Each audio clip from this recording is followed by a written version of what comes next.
ED को बता रहे हैं कि तुम अपना समन वापस लो, साथ में वो ईडी से सवाल पूछ रहे हैं। आजाद भारत के इतिहास में ऐसा नहीं हुआ है कि कोई व्यक्ति जांच एजेंसी समन देके बुलाए और वो जांच एजेंसी से कहे ये बताओ समन वापस लोगे या नहीं।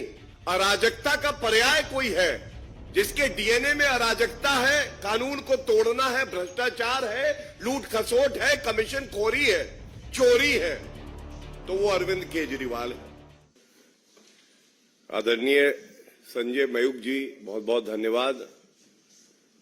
सारे पत्रकार बंधुओं को हमारा नमस्कार। ये प्रेस वार्ता जो है, जैसा सभी न्यूज चैनल्स पे चल रहा है, भारत में सबसे बड़ा कट्टर बेईमान पापी आपका कन्वीनर अरविंद केजरीवाल कांप रहा है थरथर, सर्दी में निकल रहे हैं पसीने, अंदर से हुआ है बहुत उसमें डर। और क्यों? कारण ये है कि ईडी ने चौथा समन भेजा अरविंद केजरीवाल को और उनसे पूछताछ करना चाहिए।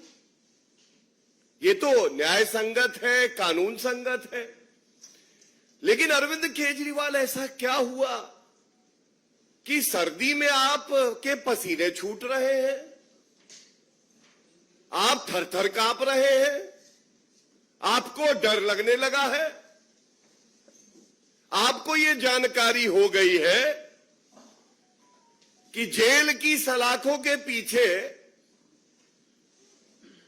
जो आरोपी बैठे हैं, जिनको ये कट्टर ईमानदार बताते थे, जो निकले कट्टर बेईमान, पूर्व उप मुख्यमंत्री मनीष सिसोदिया और सांसद संजय सिंह कह रहे हैं मेरे भैया शराब घोटाले के किंगपिन कट्टर बेईमान अरविंद केजरीवाल हमारे पास कब आओगे? हम व्याकुल हैं, हम चाहते हैं कि जेल की सलाखों के पीछे आप आइए और एक नया घोटाला करें। जैसे मसाज घोटाला किया था, मसाज करवा रहे थे पॉक्सो एक्यूज से, वैसे ही जब शराब घोटाले के किंगपिन अंदर जाएंगे, जो अब यकीन हो रहा है कि इनको अंदर जाना पड़ेगा, और ये बड़ी जिम्मेदारी से मैं कहता हूं, एक मुख्यमंत्री जो कि संविधान की शपथ लेता है, वो कहता है मैं संविधान और कानून का पालन करूंगा और उसकी रक्षा करूंगा। पहला समन, विधानसभा चुनाव है इसलिए नहीं जा पाऊंगा जी। दूसरा समन, विपासना करनी है मुझे, मैं इसलिए नहीं जाऊंगा। तीसरा समन, लोकसभा के चुनाव की शुरुआत हो चुकी है। आज चौथा समन आया और बताया ये जा रहा है, आप सब पत्रकार बंधुओं को ज्यादा जानकारी होगी। एक अवार्ड सेरेमनी थी, नाम था एक्सेलेंस इन एजुकेशन अवार्ड। वहां पे हमारा जो देश का भविष्य है, दिल्ली का भविष्य है, उन बच्चों को पुरस्कृत कर रहे हैं। जनता दिल्ली की और देश की ये कह रही है अरविंद केजरीवाल तो केवल एक्सेलेंस इन करप्शन अवार्ड में मुख्य अतिथि बने और एक कोचिंग सेंटर खोले, किस तरह से घोटाले होंगे। टॉयलेट को क्लासरूम बता दूंगा मैं, दिल्ली के लिए बस खरीदूंगा, उसमें मैं घोटाला कर दूंगा। मैं कसम खाता हूं, मैं बड़ा बंगला नहीं लूंगा, उसके बाद शीश महल अपना बनाऊंगा, घोटाला कर दूंगा। और अब शराब घोटाले के किंगपिन हो, लेकिन इतनी हिम्मत नहीं पड़ रही कि जाके ईडी के प्रश्नों का सामना कर सको। कुछ प्रमुख बातें इस प्रेस वार्ता में आपके समक्ष रख दूं। सबसे पहले, एक कहावत है कि उल्टा चोर कोतवाल को डांटे। तो आज ये कहना गलत नहीं होगा, शराब घोटाले के किंगपिन ईडी को बता रहे हैं कि तुम अपना समन वापस लो। साथ में वो ईडी से सवाल पूछ रहे हैं। आजाद भारत के इतिहास में ऐसा नहीं हुआ है कि कोई व्यक्ति जांच एजेंसी समन देके बुलाए और वो जांच एजेंसी से कहे ये बताओ समन वापस लोगे या नहीं। अराजकता का पर्याय कोई है जिसके डीएनए में अराजकता है, कानून को तोड़ना है, भ्रष्टाचार है, लूट खसोट है, कमीशन खोरी है, चोरी है, तो वो अरविंद केजरीवाल है। और दूसरा बड़ा सवाल जो आपके माध्यम से मैं चाहूंगा कि अरविंद केजरीवाल जहां पे भी जो उनके शराब कारोबारी घोटालेबाजों के साथ बैठ के ये प्रेस वार्ता देख रहे हैं, बताएं।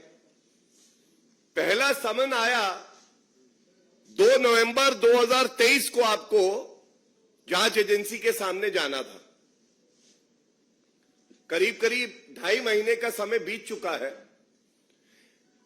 ये जो लंबे लंबे पत्र आप जांच एजेंसी को लिखते हैं, उसकी बजाय आप कोर्ट क्यों नहीं जाते? आप क्यों नहीं कोर्ट जाके सारे साक्ष्य दलील अपनी रख दें? और मैं पुनः कहूंगा, दूध का दूध और शराब की शराब हो जाने दीजिए। लेकिन अब ये यकीन हो गया है कि अरविंद केजरीवाल जानते हैं कि उन्होंने ये जो घोटाला किया है हजारों करोड़ रुपए का, जैसे 10.5 महीने से मनीष सिसोदिया को बेल नहीं मिली है, संजय सिंह 3.5 महीने से बेल नहीं पाए, अंदर है, तो अरविंद केजरीवाल भी जान गए हैं कि उनका भविष्य जो है वो अंधकार में है। जनता को जवाब देना पड़ेगा। और बिल्कुल स्पष्टता से ये बात कह दे, अरविंद केजरीवाल कट्टर बेईमान पापी, आपके कन्वीनर सुन लो, कानून से ऊपर तुम हो नहीं। और जैसे किसी भी व्यक्ति को चलने के लिए जमीन पर कदम रखने ही पड़ते हैं, इसी तरह से ये बात जान लो, जो भी मुजरिम हो, जो भी व्यक्ति हो जिसको समन दिया है, वो कुछ समय कानून से भाग तो सकता है पर बच नहीं सकता है। बचने वाले नहीं हो आप अरविंद केजरीवाल। ये जो सरकार है ये आज पर्याय है ईमानदारी की। ये पर्याय है कि अगर घोटाला करोगे तो सख्त कार्रवाई होगी, तुम्हें बख्शा नहीं जाएगा। और इसीलिए मैंने तमाम उनके वक्तव्य देखे, अभी भी चल रहा था। मैं केवल याद दिला दूं भारतीय राजनीति के गजनी को, जिनकी याददाश्त चली गई, कि ये आपका वक्तव्य है अरविंद केजरीवाल जी कि मैं भारतीय राजनीति में कदम इसलिए रख रहा हूं कि मुझे भ्रष्टाचार को खत्म करना है। और फिर से याद दिला दूं आपको कि आप ही ने कहा था किसी भी राजनेता पे अगर भ्रष्टाचार के आरोप लगे तो पहले उसे इस्तीफा दे देना चाहिए, और जब उसका नाम क्लियर हो जाए उसके बाद उसे पुनः राजनीति में सक्रिय होना चाहिए। ये सब इसलिए कह रहा हूं क्योंकि अरविंद केजरीवाल आज भ्रष्टाचार का पर्याय है, और जो गंदगी उन्होंने मचाई है, जो उदाहरण उन्होंने जनता के बीच में पेश किया है, यह चिंताजनक है कि एक मुख्यमंत्री आज भारत के संविधान को तार-तार कर रहा है और अपनी जवाबदेही से भाग रहा है। ये बचने नहीं पाएंगे। देखिए, प्रथम दृष्टया जो कट्टर बेईमान हो, जो लूट खसोट करता है, वो हमारी जांच एजेंसी पे आरोप लगाए ये कतई बर्दाश्त नहीं होगा। और ये कहना गलत नहीं होगा कि आज ईडी, सीबीआई, तमाम जांच एजेंसियां अपना कार्य करती हैं। अब वो पिंजरे का तोता नहीं है कांग्रेस की सरकार में जैसे थी। और ये सारे भ्रष्टाचारी एक हुए हैं केवल एक वजह से। इनको ये लगता है कि सारे भ्रष्टाचारी अगर भ्रष्टाचार के गोंद से जुड़ जाएंगे तो इनका कोई कुछ नहीं बिगाड़ पाएगा। लेकिन मैं ये बात बता दूं, जब कानून का डंडा पड़ता है, जब कानून के डंडे की गर्मी दिखाई देती है तो अच्छी अच्छी गोंद पिघल जाती है और इन सबको इनकी हैसियत पता चल जाएगी। ये सारे, वो कहावत है ना, चोर चोर मौसेरे भाई, वैसे ही ये सारे जितने इंडी अलायंस घमंडिया के घटक दल हैं, इन्होंने देश को लूटा है। और अब समय आ गया है कि आप जवाब दो जांच एजेंसियों को।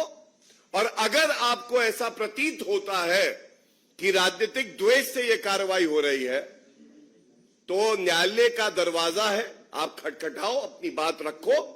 और चुनौती देता हूं, 9.5 साल में ये जितने विपक्षी दल हैं, जितने भ्रष्टाचारी हैं, एक आदेश सर्वोच्च न्यायालय का या उच्च न्यायालय का नहीं दिखा सकते कि कार्रवाई रद्द की गई हो। बल्कि 14 राजनीतिक दल इसी तरह की अटपटी दलीलें दे रहे थे और सर्वोच्च न्यायालय गए थे कि ईडी, सीबीआई का दुरुपयोग हो रहा है और वो याचिका को खारिज किया गया, निरस्त किया गया।